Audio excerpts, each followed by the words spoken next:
Please, don't do this to us. $10 million on that table, Whitney. You can take it and walk away. Or you can stay. Your choice. I'm your fiancée, Grant, not a deal you can buy out. If you really, this should be the easiest decision of your life. And if you really love me. And if you really love me. And if you wouldn't need a test to prove it. Then prove me wrong. Look at that money and tell me you don't want it. So this is what I am to you? A risk to manage? Nothing but the hum of the city 40 floors below. A lawyer waited in the corner. Contract ready. Cameras hidden. Whitney's hand moved toward the money. She touched one stack, then pulled her hand back. She said 5 words. What happened next, nobody in that room saw coming. Not the lawyer, not the billionaire, and definitely not the woman watching from behind the bedroom door. 11 months earlier. Whitney Carter woke up at 5:14 a.m. the way she always did. Before the alarm, before the sun, before the rest of Chicago remembered it had problems. Her apartment was a studio on the 3rd floor of a building that apologized for existing. The radiator clanked like a prisoner tapping on pipes. The kitchen was 3 steps from the bed. The bathroom door hadn't locked properly since February, but it didn't matter. She lived alone. She had a routine. Coffee first. Instant because the machine broke 6 months ago and fixing it felt like a luxury. Then 15 minutes of quiet at the window, watching the L train rattle past.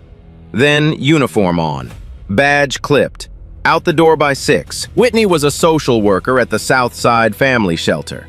5 years, $42,000 a year, 60-hour weeks. She carried a caseload of 37 families, mothers fleeing violence, teenagers aging out of foster care, veterans who'd stopped believing anyone was coming to help. She believed. That was the difference.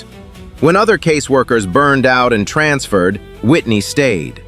When the city cut funding and the shelter lost 3 staff members in 1 month, Whitney picked up the extra caseload without being asked. She didn't do it for recognition. She did it because the families on those files had names, and those names belonged to people who were counting on someone to show up. Her coworkers called her the last optimist on the South Side. Her supervisor once told her she was too emotionally invested. Whitney had looked at him and said, "Name one person in this building who isn't somebody's last phone call." He never brought it up again. The shelter smelled like industrial bleach and donated coffee. Whitney didn't mind. She'd grown up with less. Her mother, Ruth Carter, had raised her alone in a 2-bedroom apartment in Englewood, one of Chicago's roughest neighborhoods. Ruth worked 2 jobs, cleaned offices at night, ran a daycare out of the living room during the day. Never complained, never stopped. Ruth had a saying she repeated so often it became the wallpaper of Whitney's childhood. Love isn't what you have, baby. It's what you'd never sell. Whitney was 12 when she first understood what that meant. A man had come to the apartment. Smooth suit, smooth words, smooth promises. He told Ruth he'd take care of everything. Move them out of Englewood. New car, new life. All Ruth had to do was stop asking questions about where his money came from. Ruth held the front door open. "Thank you for coming. You can leave the same way." The man laughed. "You're really going to choose this over everything I'm offering?" Ruth didn't blink. "I'm choosing my daughter's respect. That's worth more than anything you'll ever have." Whitney watched from the hallway. She was 12. She remembered the way her mother's hand shook on the doorknob. She remembered the man's face shifting from amusement to anger to nothing. She remembered the door closing, the deadbolt turning. Ruth leaning against the door, exhaling like she'd been underwater for minutes. That night, Ruth made scrambled eggs and toast. They ate in silence. Whitney reached across the table and held her mother's hand. "Mama, are we going to be okay?" Ruth smiled, tired but certain. "Baby, we've always been okay." Ruth Carter died of pancreatic cancer when Whitney was 19. She left behind no savings, no property, no inheritance. Just a daughter who knew the exact weight of integrity. Whitney carried that weight every day. To the shelter, through the paperwork, past the burnout, into the rooms where people had given up on being seen. She didn't know that tonight, a rainy Thursday in October, A broken-down Bentley would change her life. She didn't know the man inside it would one day put $10 million on a table and ask her to choose. And she definitely didn't know that the 5 words her mother taught her would be the same 5 words that brought a billionaire to his knees. The rain came sideways that Thursday. Whitney was 2 blocks from the shelter, arms full of donated blankets, when she saw the car. A Bentley Continental, black, parked at an angle that said the driver had pulled over in a hurry. Hood up, hazard lights blinking orange into the rain. She almost walked past. Almost. Then she saw him standing beside it, phone pressed to his ear, dress shoes soaked, looking like a man who'd never been stranded anywhere in his life and had no idea what to do about it. "You need help?" Whitney called out. Grant Thompson turned. Tall, jaw like it was carved for a campaign poster, suit that cost more than her rent. He looked at her, a woman in a second-hand rain jacket carrying a stack of blankets, and something shifted behind his eyes. Not pity, surprise. "My engine died. Roadside assist says 45 minutes. In this rain, that means 90. Whitney nodded toward the shelter entrance, half a block up. "There's coffee inside. It's terrible, but it's hot." Grant looked at the shelter. Fluorescent light bleeding through foggy windows. A line of people huddled near the door. He looked back at his Bentley, then at Whitney. "I don't want to take up space meant for people who actually need it." Whitney tilted her head. "Mister, you're standing in the rain with a dead car and no umbrella. Right now, you qualify." He almost smiled. Almost. Inside, the shelter hummed with its nightly rhythm. Whitney handed Grant a styrofoam cup of coffee and disappeared into her work. He sat on a metal folding chair against the wall and watched. He watched her kneel beside a woman whose hands were shaking so badly she couldn't hold her intake form. Whitney took the pen and said, "You tell me. I'll write." He watched her carry a sleeping toddler from the intake area to a cot, moving so gently the child didn't stir. He watched a teenage boy, maybe 16, hard eyes, clenched fists, shove a chair across the room. Every volunteer stepped back. Whitney stepped forward. She didn't yell, didn't flinch. She pulled up a chair next to him and said, "Bad day or bad week?" The boy stared at her. "Bad year." "Yeah," Whitney said, "those are the worst. You eat yet?" 20 minutes later, the boy was eating soup. Quiet. Still angry, but sitting. Grant had built a real estate empire. He'd negotiated with senators, outmaneuvered hedge fund managers, closed deals across 4 continents. He knew how to read people. It was how he'd made his first billion. And right now, everything he knew about reading people told him the same thing. This woman was not performing. There was no audience, no camera, no reward. She moved through that shelter like water through a cracked foundation, finding every gap, filling every space nobody else thought to look. His phone buzzed. Roadside assist, 5 minutes away. Grant stood up, walked to where Whitney was restocking a supply shelf. She had a streak of something, soup maybe, on her sleeve and didn't seem to notice. "Thank you," he said, "for the coffee and the chair." "Anytime. Hope your car cooperates." He hesitated. The kind of hesitation that changes a life but feels in the moment like nothing at all. "Can I get your number? I'd like to buy you a real coffee, one that doesn't taste like regret." Whitney laughed, quick and real. "That's a low bar. I'm a practical man." She wrote her number on the back of a donation receipt. He tucked it into his jacket pocket like it was a check for $1 million. It was worth more. He just didn't know it yet.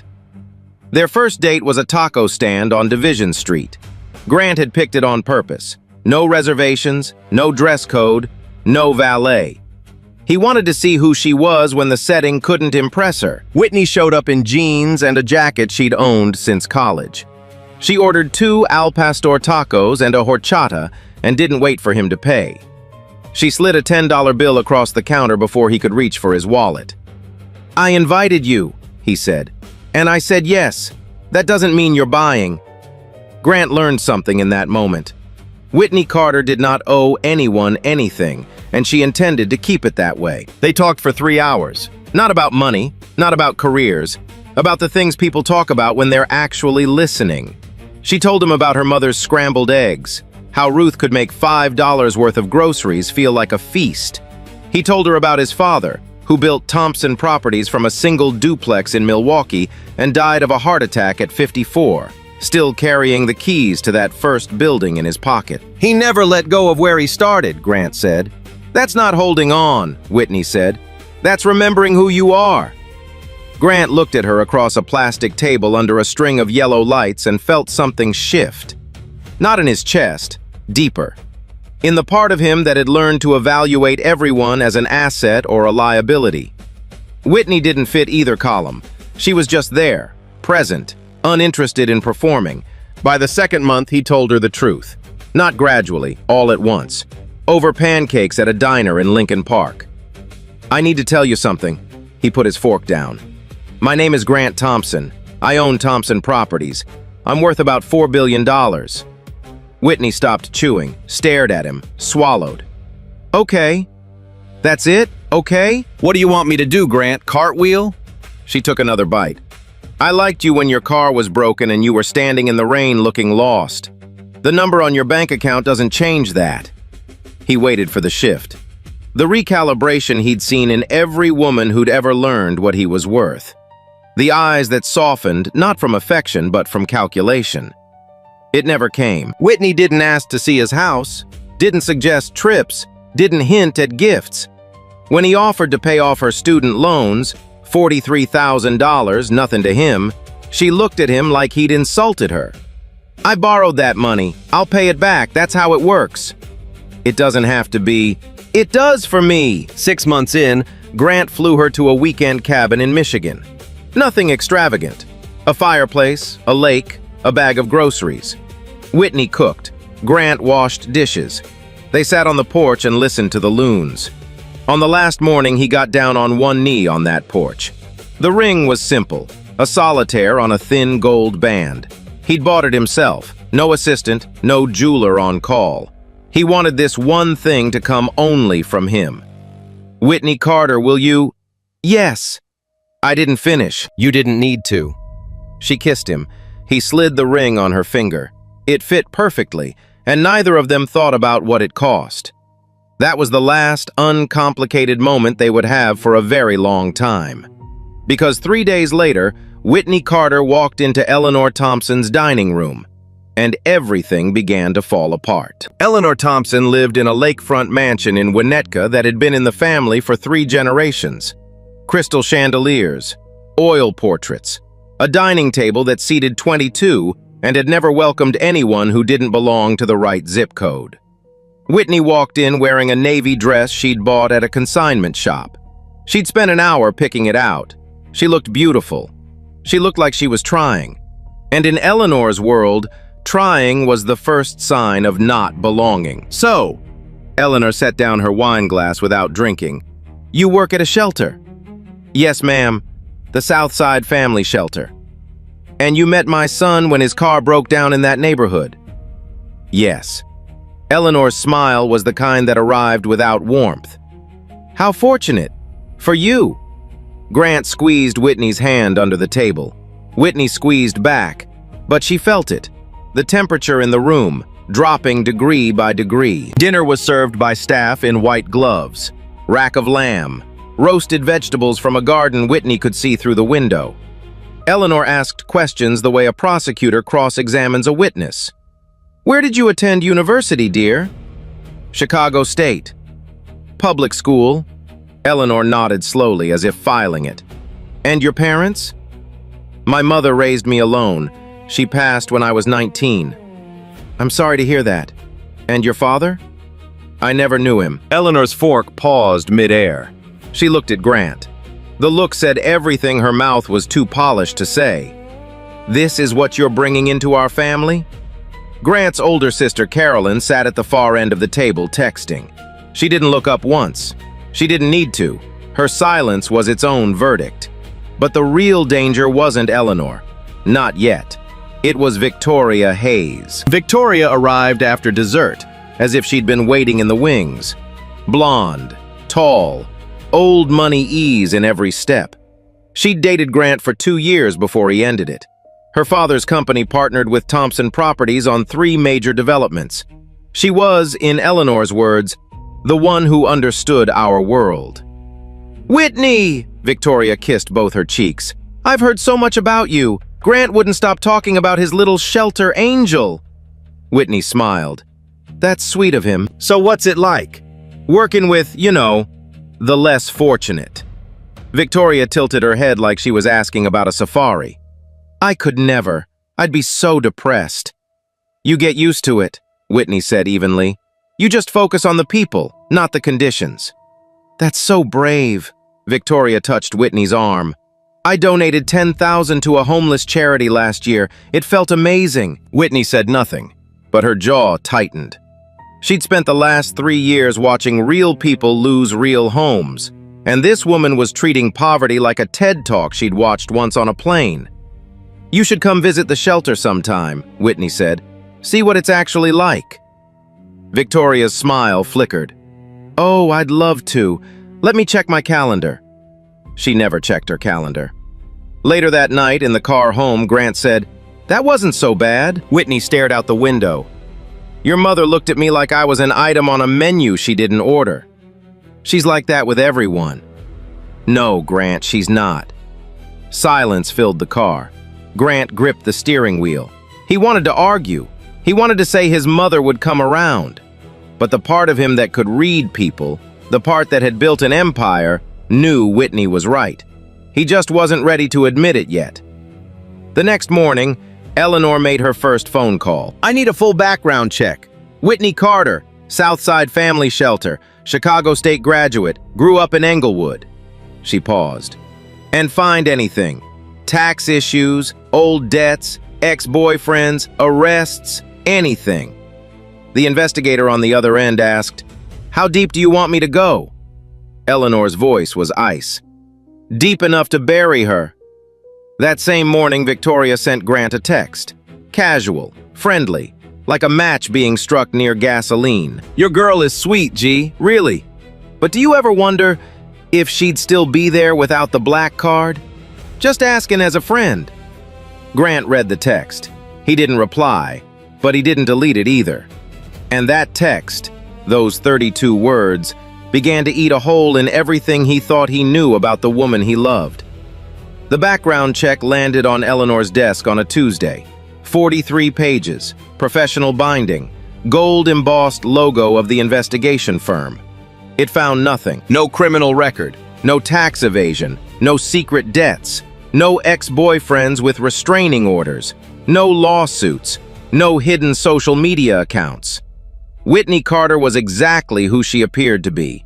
A social worker from Englewood who paid her bills on time and volunteered on weekends.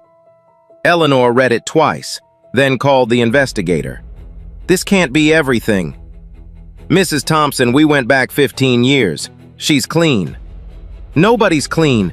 Go back further, talk to neighbors, find something." Ma'am, there's nothing to... "Then I'll find it myself." She hung up.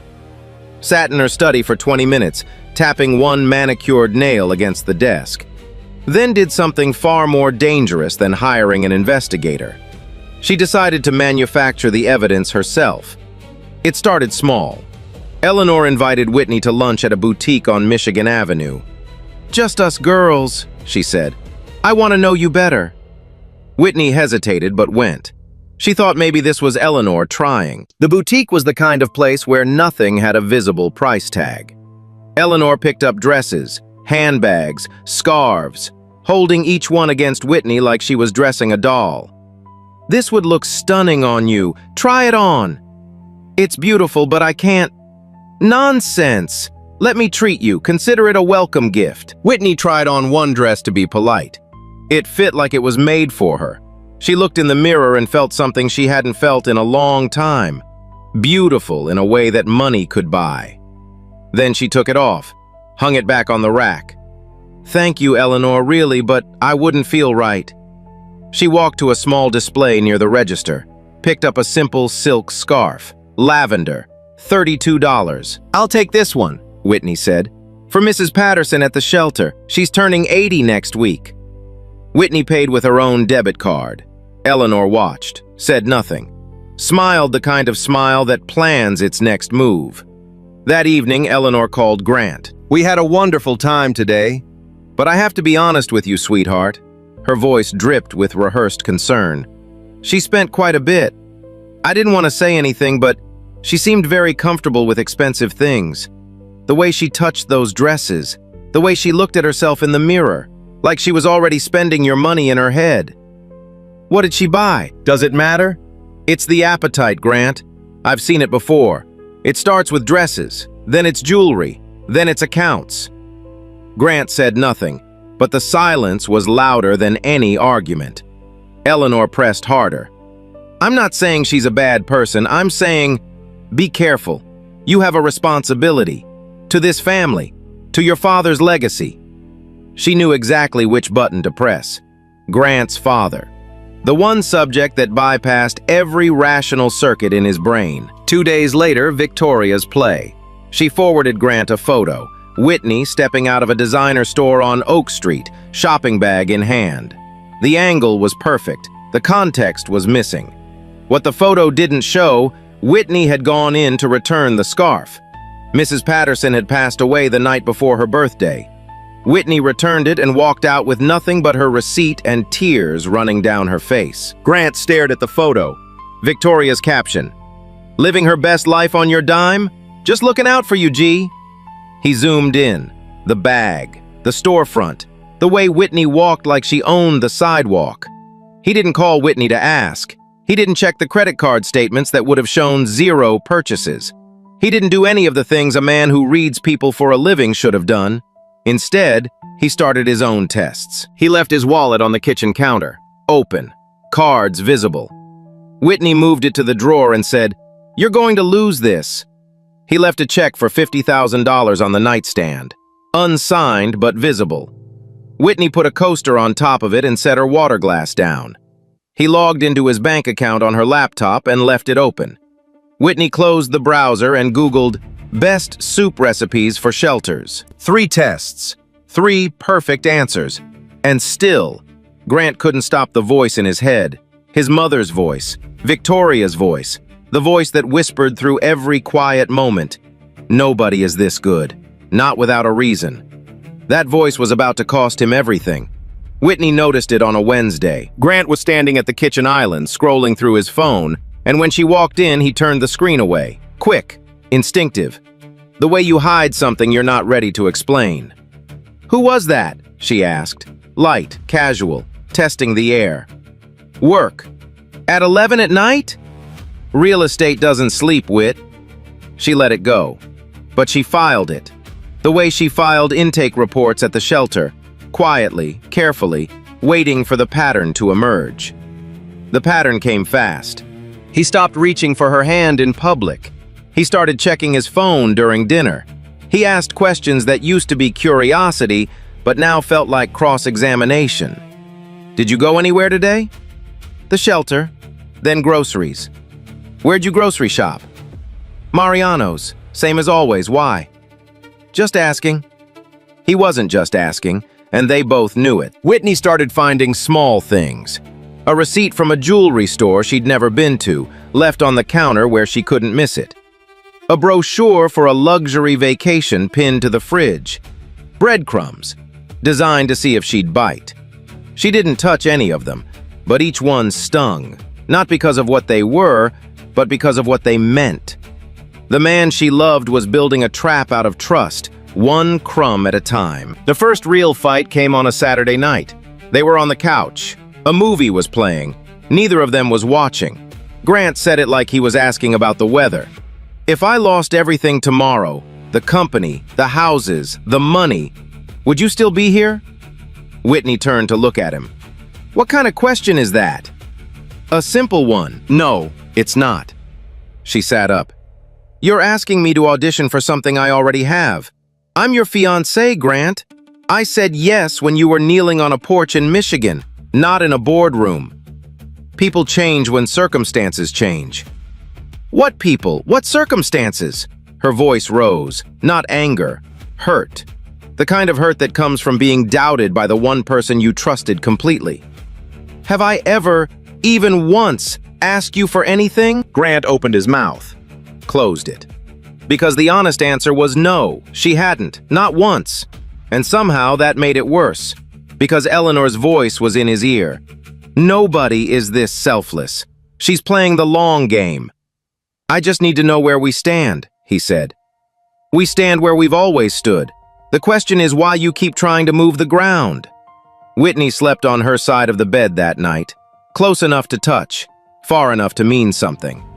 3 days later, she found it. She was looking for a phone charger in Grant's office. Top drawer, under a stack of papers. A manila envelope, no label. She opened it the way anyone would, without thinking.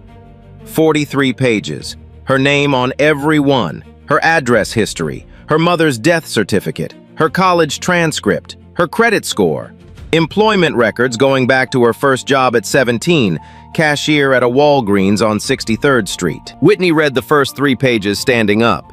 She read the rest sitting on the floor back against Grant's desk, hands shaking. Someone had investigated her. Every corner of her life, opened and examined like a body on a table.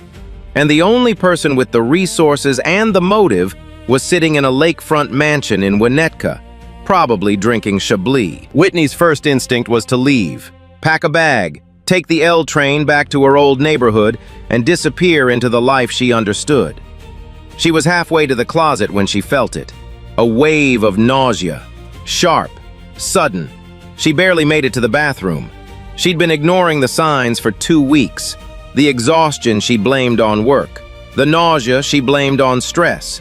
The way certain smells, coffee, cologne, the bleach at the shelter, had started making her gag. She sat on the bathroom floor, cold tile against her legs, and held the pregnancy test with both hands. 2 lines, clear as a verdict.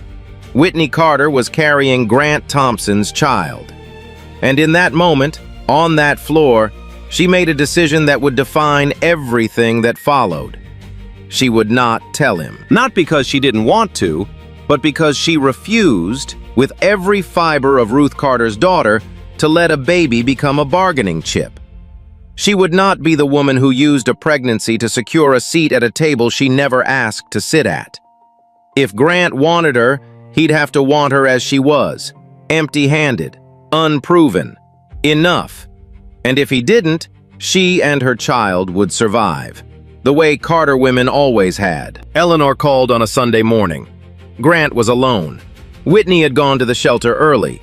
A family of 4 had arrived overnight with nothing but the clothes they wore. Have you made a decision? Eleanor's voice carried the weight of someone who had already decided for him. About what? About her, Grant. About whether you're going to protect this family or let sentiment destroy everything your father built. Grant closed his eyes. She passed every test, Mother, every single one. That's exactly what concerns me. A real person fails.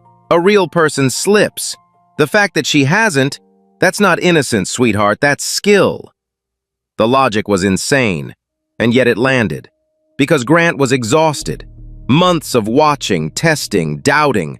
Months of loving someone while simultaneously building a case against her. The cognitive dissonance had worn him down to the bone. What do you want me to do? Eleanor was ready. She'd been ready for weeks. One final test. Definitive. You put real money on the table. Enough that no performance can hold. $10 million.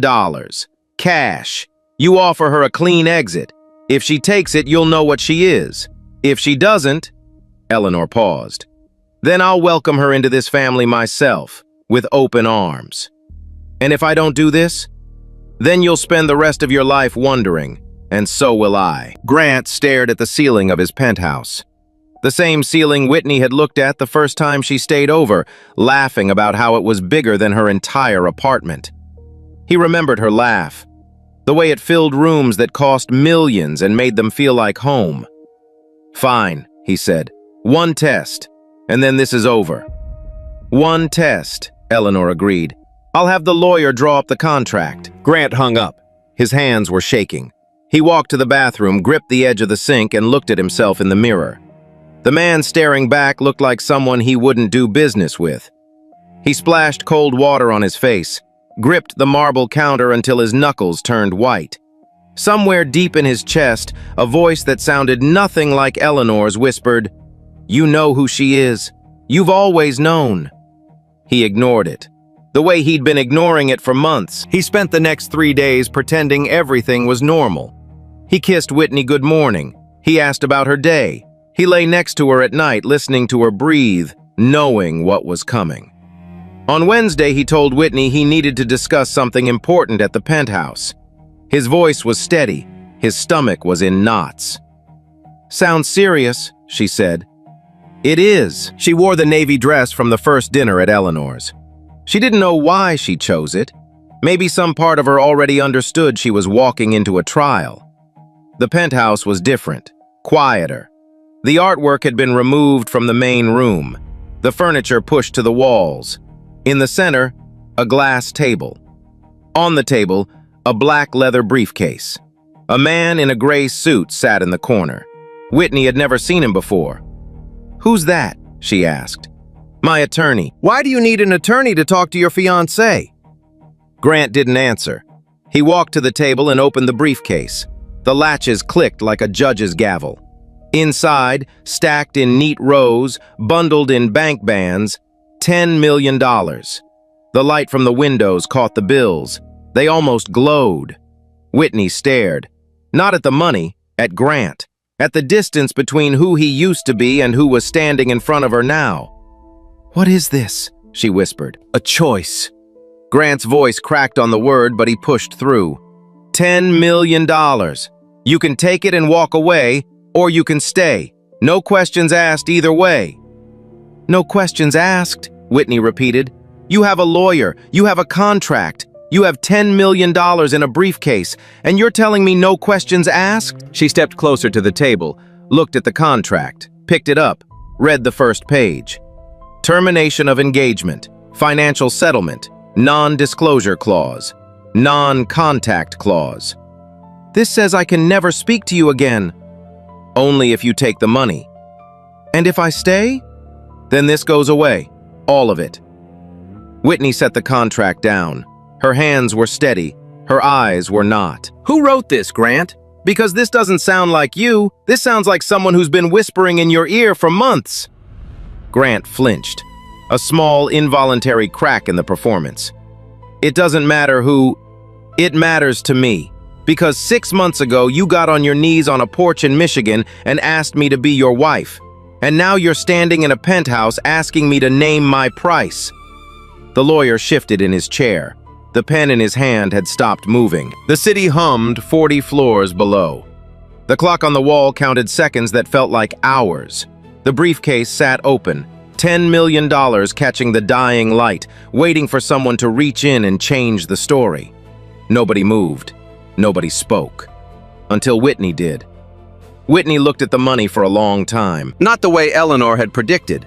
Hungry, calculating, reaching. She looked at it the way someone looks at a car accident on the highway, with disbelief, with sorrow, with the slow understanding that something terrible had already happened and couldn't be undone.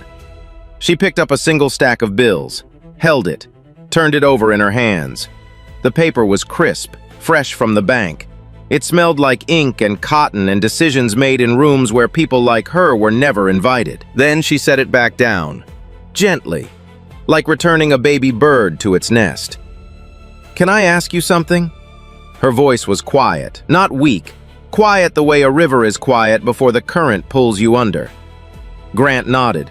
His throat was too tight for words. "When you look at me, right now in this room, what do you see?" Whitney. "No, answer the question. What do you see?" He couldn't, because the honest answer would end him. He saw the woman he loved standing across from $10 million, and he'd been the one to put it there. He'd turned their love story into a transaction and dressed it up as protection. "I see..." He stopped, swallowed, started again. "I see someone I need to be sure about." "Sure about?" Whitney repeated the words like she was tasting something rotten. "We've been together for 11 months. I have never asked you for $1. I pay my own rent. I drive my own car. I buy my own groceries. I eat lunch at a shelter cafeteria 5 days a week, and you need to be sure about me."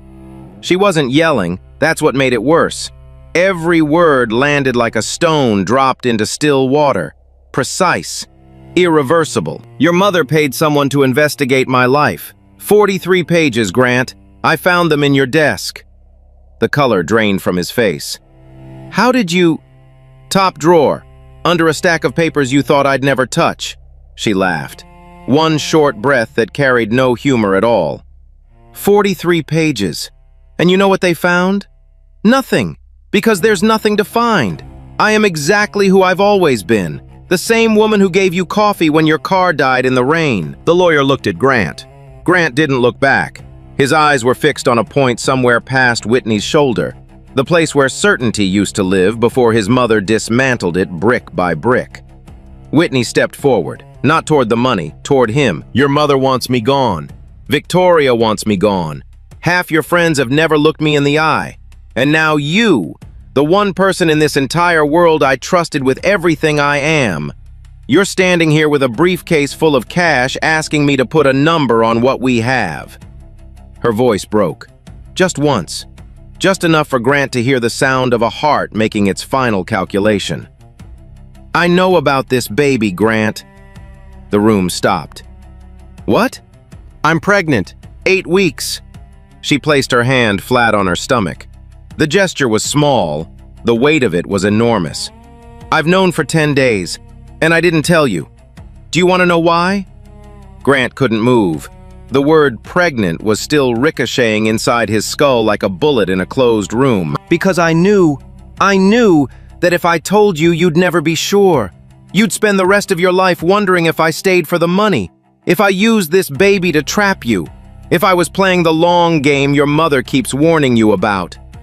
She wiped one tear, just one, then straightened her spine the way Ruth Carter used to straighten hers when the world pressed too hard against the door. "So here's my answer." She pushed the briefcase across the glass table. $10 million slid toward Grant like a verdict being delivered. Whitney looked him dead in the eyes. "I already have everything." 5 words, 22 letters. The entire room rearranged itself around them. The lawyer set his pen down, slowly, like he'd just witnessed something he'd remember for the rest of his career. Grant's knees buckled. Not slowly, not gracefully. They simply stopped working. He dropped to the marble floor like a building losing its foundation. The sound his body made, the dull, heavy crack of kneecaps hitting stone, echoed off every wall in that penthouse. He cried. Not the dignified tears of a man processing emotion. He cried the way children cry when they realize they've broken something they can't fix. Shoulders heaving, breath coming in jagged, ugly bursts. Hands flat on the cold floor like he was trying to hold the earth together. "Whitney, I'm sorry. I'm so sorry." She stood over him. Not in triumph, not in anger, in exhaustion. The kind that comes from loving someone harder than they were willing to trust you. "I don't want your money, Grant. I never did." Her voice was steady now, forged, final. "I wanted your faith, and you gave it to your mother instead." She pulled the ring off her finger, set it on the table next to the briefcase. The small gold band beside $10 million, the most expensive thing in the room, and the only one that was worthless now. Whitney Carter turned toward the door. She walked out without looking back. Her heels clicked against the marble, each step a sentence, each sentence final. And in the bedroom down the hall, watching through a cracked door, hand pressed over her mouth, mascara running in black rivers down her face, Eleanor Thompson finally understood the full weight of what she had done. Grant didn't get up for 11 minutes. The lawyer counted. He would later tell his wife it was the longest 11 minutes of his professional life. He'd drafted contracts for divorces worth hundreds of millions. He'd sat across from people who'd lost everything. But he'd never seen a man disintegrate the way Grant Thompson did on that marble floor. When Grant finally stood, his eyes were swollen. His suit was wrinkled at the knees. He looked like a man who'd survived something he wasn't sure he wanted to survive. He turned to the bedroom door. It was slightly open. He'd told Eleanor she could watch from behind it. He'd agreed to her being there. That fact, that consent, hit him now like a freight train. He pushed the door open. Eleanor was sitting on the edge of the bed. Her face was gray. Her hands were in her lap, clasped together so tightly her knuckles had gone white. The mascara tracks on her cheeks had dried into dark lines that made her look 10 years older. Are you satisfied? Grant's voice was something neither of them recognized. Low, hollow, the sound a house makes before it collapses. Grant, are you satisfied, Mother? I was trying to protect you. Protect me? He laughed. It was the ugliest sound he'd ever made. You hired a private investigator. You fabricated stories. You weaponized Victoria. You sat behind that door and watched the woman carrying your grandchild get handed a contract like she was a liability on a balance sheet. Eleanor flinched at the word grandchild. It was the first time she'd heard it. The information landed like a slap. She's pregnant? 8 weeks. And she didn't tell me because she was afraid I'd think she was using it. That's how deep your poison went, Mother. She was more afraid of being misjudged than of raising a child alone. Eleanor opened her mouth. Nothing came out. Grant pulled out his phone, called Victoria, speaker on. Hey, G, how much did my mother pay you? Silence. Victoria, how much? Grant, I don't know what you're talking about. The photo. The texts, the comments at dinner, the campaign to make me believe the only woman who ever loved me for who I am was somehow a threat. How much? Victoria's voice cracked, small, cornered. She said it was best for the family.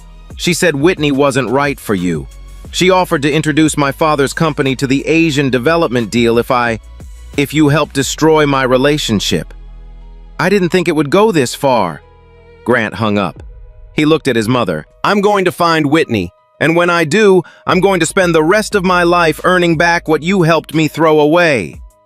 His voice was steady now, the steadiness of a man who'd finally stopped listening to the wrong people. And until you can look that woman in the eye and mean your apology, don't call me. Don't visit.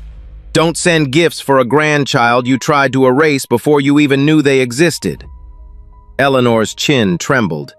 Grant, please. You wanted me to be sure about her. I am. I've never been more sure of anything. He paused at the door. The person I wasn't sure about was standing behind that door the whole time. He walked out, past the lawyer who was already packing his briefcase, past the table where $10 million sat untouched and meaningless, into the elevator, down 40 floors. The lobby was empty. The doorman told him a woman in a navy dress had walked out 7 minutes ago. No car, no phone call. She'd turned left and walked toward the L station. Grant ran. He found her at the shelter. Of course he did. Where else would Whitney Carter go when the world broke apart? She'd gone back to the only place that had never asked her to prove she belonged. She was sitting on the steps, still in the navy dress, hands in her lap, staring at the street. Grant stopped 10 feet away. He was out of breath. His eyes were still red.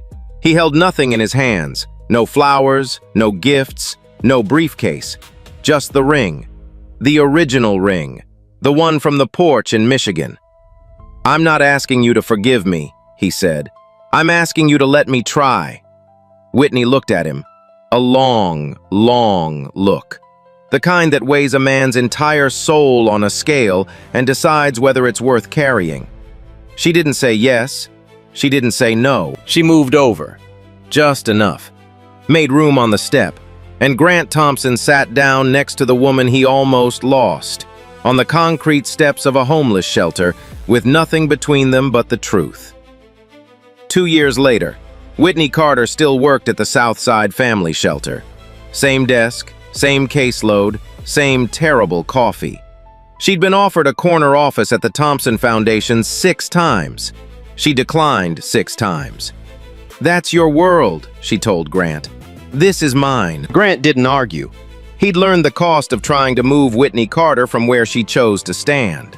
The foundation, though, that was their bridge. Grant established the Ruth Carter Foundation 7 months after that night in the penthouse. Named it without asking Whitney's permission. She found out when she saw the building on South Michigan Avenue with her mother's name carved in limestone above the entrance. She stood on the sidewalk for 10 minutes. Didn't go in. Just looked at her mother's name on a building her mother could never have imagined. Then she called Grant. "You named it after her." "She earned it, long before I knew either of you." The foundation funded 12 shelters across Illinois, job training programs, childcare for single mothers, legal aid.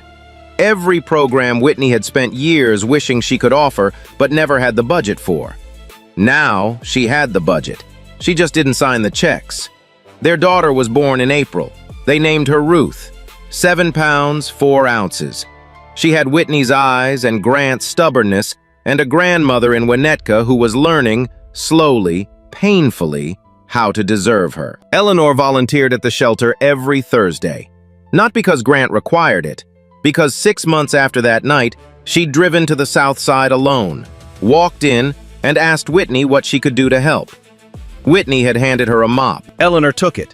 She mopped the floors of a homeless shelter in shoes that cost $800. She did it every week. She never complained. And on the day baby Ruth was born, she held that child and wept the way Grant had wept on the penthouse floor. The tears of someone who finally understood what they almost destroyed. Whitney never fully trusted Eleanor. That was honest. Some things don't heal all the way. But she let her in. Slowly. Carefully. The way you let light into a room that's been dark for a long time. Grant kept the ring from Michigan, the original one. Whitney wore it every day. He'd offered to replace it 100 times. Something bigger, something worthy. Whitney always said the same thing. "This one's enough. It always was." So if you're still here, let me ask you something. What would you have done? $10 million on a table, a contract in front of you, the love of your life asking you to choose. Would you have walked away richer, or would you have walked away whole? Drop your answer in the comments. Share this with someone who needs to hear it. And if you haven't already, subscribe, because the next story might just be the one that changes how you see the world.